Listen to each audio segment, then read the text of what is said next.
Il y a femme de ménage qui remballe l'intérieur des gens quand les gens ne sont pas là. Donc il leur fait des surprises. Et il y a la femme de ménage en milieu hospitalier qui fait que des chambres pareilles, toutes foutues pareilles, avec pas d'objets, pas d'âme.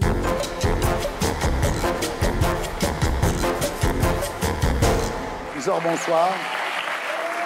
Alors avec une licence d'histoire, un DEA de lettres et un nombre de diplômes à faire rougir de honte bon nombre d'étudiants, vous auriez pu trouver un emploi sans trop de difficultés, mais voilà, pour vous, le travail en entreprise est une torture, les horaires, les discussions de bureau, les ponts entre collègues, tout ça vous fait horreur, alors vous décidez de devenir femme de ménage.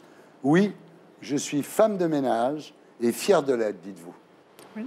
Vous nous raconterez votre histoire à 20h.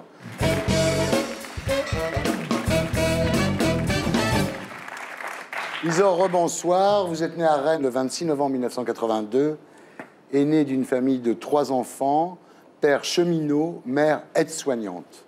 Dès votre plus jeune âge, votre mère vous transmet le goût de la propreté et du rangement. Vous dites, j'ai reproduit ce trait de caractère en le forçant même un peu trop. Oui, ma mère, elle est juste ce qu'il faut. La maison est toujours nickel. Ouais. Moi, ma maison, elle est nickel plus. Ah, j'adore. Nickel plus. On s'entendrait bien. Ouais. Alors, au collège, vous êtes cancre et rebelle. Vous redoublez votre classe de 3e, mais un jour, un prof décortique vos notes devant toute la classe. Et là, c'est la honte. Vous vous mettez à travailler. Et 2 ans plus tard, vous avez le bac avec mention. Dans une classe où tout le monde a 16 de moyenne et moi 8, l'humiliation, on la vit une fois, pas 2. Voilà. Donc, alors, vous avez le bac assez facilement. Vous faites une fac d'histoire dans une université catholique. Mais là, c'est 3 000 € par an.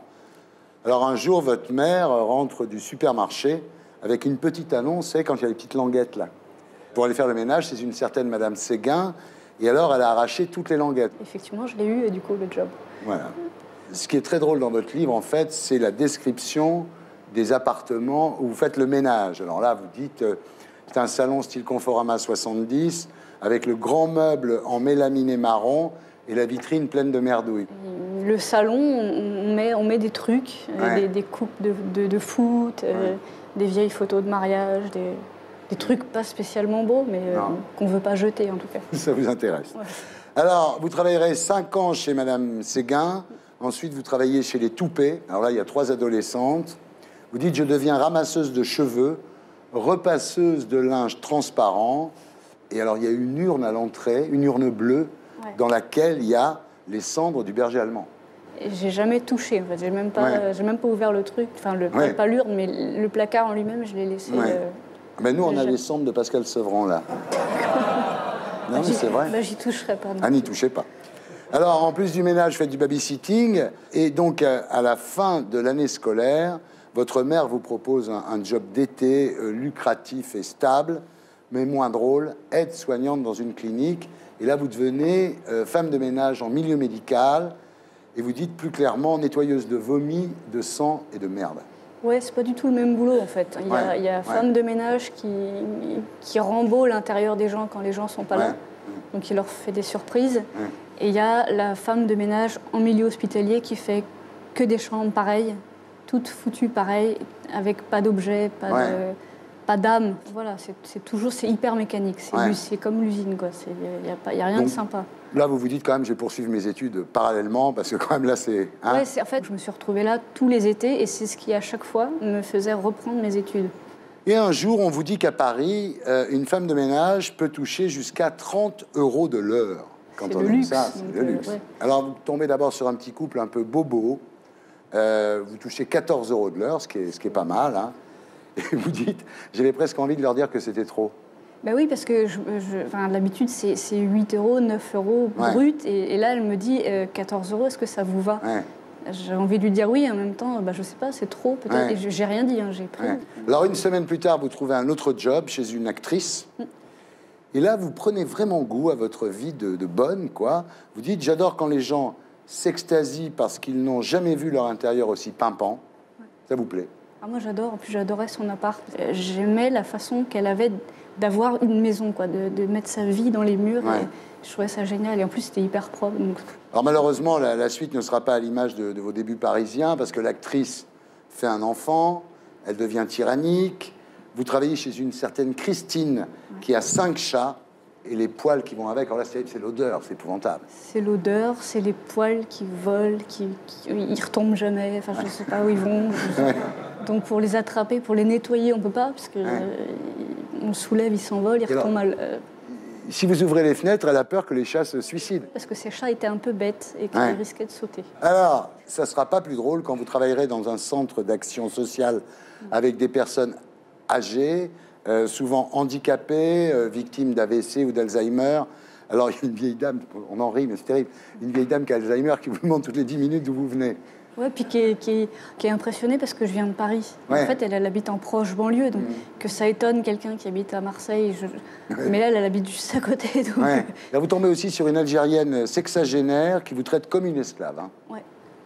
Et qui me met mal à l'aise parce que je fais rien comme elle. Ouais. C'est-à-dire qu'elle veut qu'on balaye un tapis. C'est hyper difficile de balayer un tapis. Elle veut qu'on nettoie la poussière, mais juste le boîtier TNT, pas la télé. Donc, et elle n'aime pas la façon dont vous faites le lit? Bah non, parce que moi, je mets le drap, puis je le replie. Non, il fallait le mettre jusqu'en haut. Et elle me dit, mais vous avez jamais fait un lit ou quoi? Depuis le temps que je suis habituée à faire un lit au carré, en plus, si. Alors, vous tombez aussi sur des petites arnaques que font les patrons. Il y a les employeurs soupçonneux. Dès qu'il y a un truc qui disparaît, ils vous regardent. Ouais, mais ils mettent des petits post-it, c'est encore pire. Il y avait marqué quoi sur le post-it? Bah, des trucs du genre, j'ai perdu mon petit bracelet avec 3 petits cœurs dessus, est-ce que vous l'avez vu? Ouais. Alors, il y a ceux qui en profitent aussi pour foutre le bordel. Ils se disent, finalement, il y a la bonne qui va passer, donc j'en ai rien à foutre. Donc, ils laissent la vaisselle dans l'évier, tout le... Voilà, c'est terrible. C'est en progression, en fait. Au départ, ils veulent montrer quand même... Les gens aiment bien montrer qu'ils ont une femme de ménage, mais quand même, c'est en complément. J'en fais un petit peu, quand même. Et plus ça va, plus il y en a qui laissent aller. Ils se révèlent comme ils étaient, mais ils s'étaient cachés à un moment, et là, ils apparaissent vraiment comme ils sont. Il y a ceux qui carottent. C'est-à-dire, ça c'est très drôle, parce qu'en fait, un quart d'heure de plus, ils vont pas vous le payer, mais un quart d'heure de moins, ils vous le défalquent. Ouais, c'est souvent. Alors aujourd'hui, vous êtes toujours étudiante et femme de ménage. Alors c'est marrant, parce que vous avez un doctorat en histoire, une licence d'histoire de l'art, une licence de littérature. Mais vous êtes femme de ménage, vous dites, ça me convient, alors j'organise mes horaires comme je veux, je choisis les patrons que je veux, vous avez les horaires que vous voulez, vous fréquentez qui vous voulez. J'ai un travail normal dans une boîte normale. Je fais 8h, 17h tous les jours, du lundi au vendredi. Je me rends compte à un moment donné que ça va durer comme ça 43 ans, que je vais supporter les récits des collègues pendant 43 ans, que je ne vais jamais pouvoir cocher le temps qui me reste parce que je n'ai pas assez de calendrier pour ça. Je signe pour un CDI, un truc définitif. Et moi, définitif, ça me terrorise. Je n'ai pas envie d'un truc définitif. Donc, je choisis d'être professionnellement ce que je faisais avant comme job d'étudiant. Alors, vous détestez vous lever le matin, donc voilà. Vous détestez les rapports entre copines, les confidences devant la machine à café, l'esprit d'équipe, ça vous gave.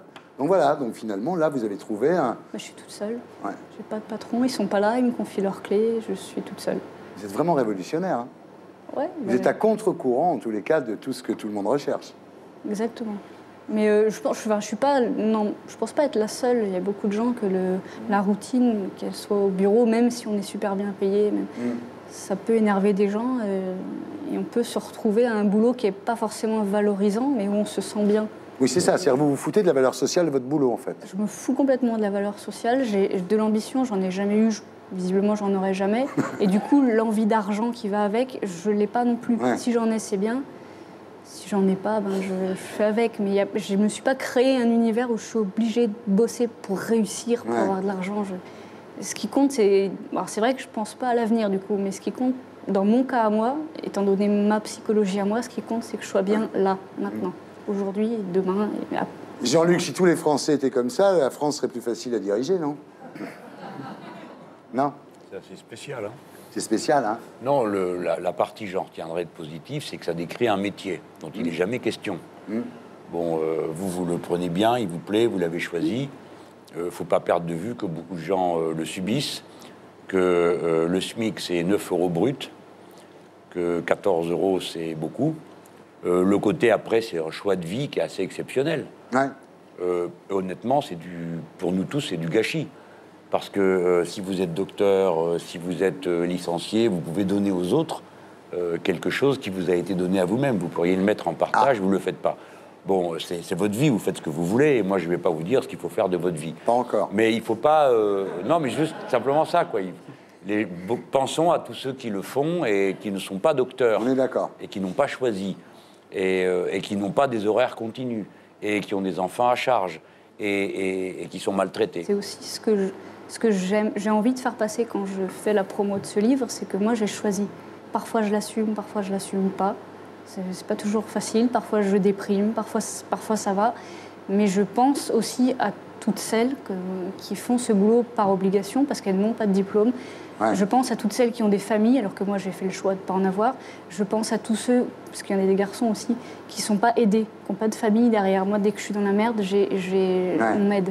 Donc je suis la bonne, entre guillemets, hyper privilégiée. Christophe? C'est étonnant, non?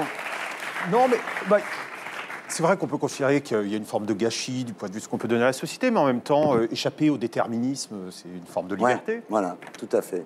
C'est Fio? Déjà, c'est glorificateur par rapport à tous ceux qui considèrent ces métiers comme des sous-métiers, entre guillemets. Moi, j'en sais quand même un peu, parce que ma mère a été femme de ménage quand même. Donc, souvent... être femme de ménage, c'est pas très bien vu par rapport à la société qui aspire à autre chose, quoi. Et donc voilà, c'est vraiment... Est-ce que vous avez l'impression que votre mère était une femme de ménage heureuse? Était une femme de ménage heureuse, parce que c'était pour subvenir aux besoins du foyer, donc aux besoins de leurs enfants. Donc tant que, comme on dit, ça a porté un salaire conséquent pour pouvoir répondre à notre besoin, donc c'était quand même bien. Voilà. Merci, c'est Fio. Et pour être sûr de ne rien rater de Inarditube, abonnez-vous et mettez un pouce bleu.